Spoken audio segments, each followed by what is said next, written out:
Hey, what is up guys? So you guys asked for it, Azneyes always delivers. We got that deck profile for the number 39 Utopia Roots deck that just actually completely wrecked two of the Apocalypse Towers. It's just amazing to see some of these young underdog cards just completely wreck some cards that are basically indestructible in the game. But anyways, if you guys just want the YDK file, you don't want any explanation, I'll put a link down below in that description box. But if you're here to stick around and kind of have more of an understanding of what the heck the deck does, this is the deck profile as is from what the guy actually played.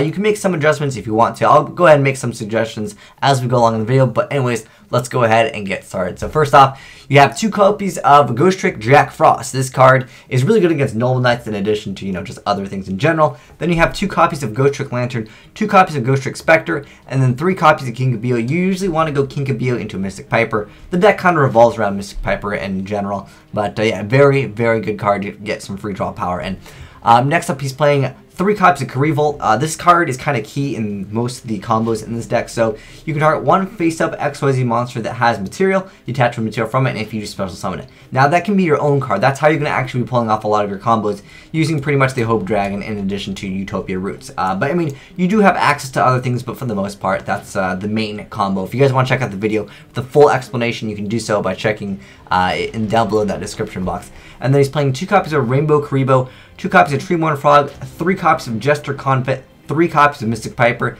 three copies of Battle Fader, Allure of Darkness, 1-for-1, 1-day apiece, three Where Art Thou or One Chain in the OCG, and then three copies of Rank Up Magic Limited Variance Force, three copies of Rank Up Magic Argent Chaos Force, three copies of Trap Stun, one Number Wall, and Gravity Bind. Now, one thing that would be very nice to have in addition in this deck is probably something like MST. Honestly, I don't find Gravity Bind to be that good at all. The reason why I don't like Gravity Bind in the game of Yu-Gi-Oh! Right now is because there's so many decks that will just go into XYZs, and they're unaffected by Gravity Bind because they have ranks, not levels. So if you want to improve this deck, I highly recommend you guys to take out this. But if you want to keep it, original just like the guy had it, you can definitely just keep it in there. But I just feel like that card is kind of not really relevant in the game as of right now. I mean, maybe for a few formats later. I mean, heck, even Level Limit Area B, in my opinion, is kind of better, just because it messes up some certain decks.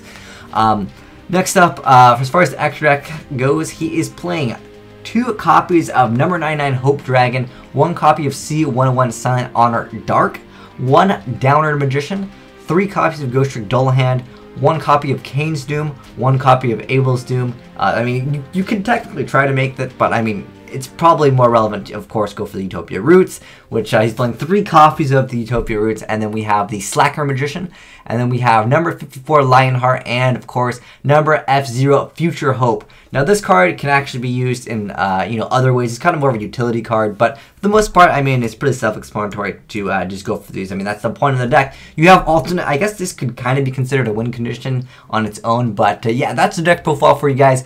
Very, very cool duel, and if you get confused on like how do you use this deck, just watch the video. It'll pretty much explain it. That way you guys get a more of a visual thing, because basically you're just trying to get out this guy over here, and then you just Karival to detach material, and then therefore Utopia Roots over here, it has the effect whenever you player's monster declares attack, you can detach material, then negate the attack. So you're just using kind of this to basically have more free level 1 monsters, if that makes sense. So that's how you would try to get out Utopia Roots, and then it gains attack times the equal to that monster's rank times 500, and this is going to be, is that rank 10? Yes, it's rank 10.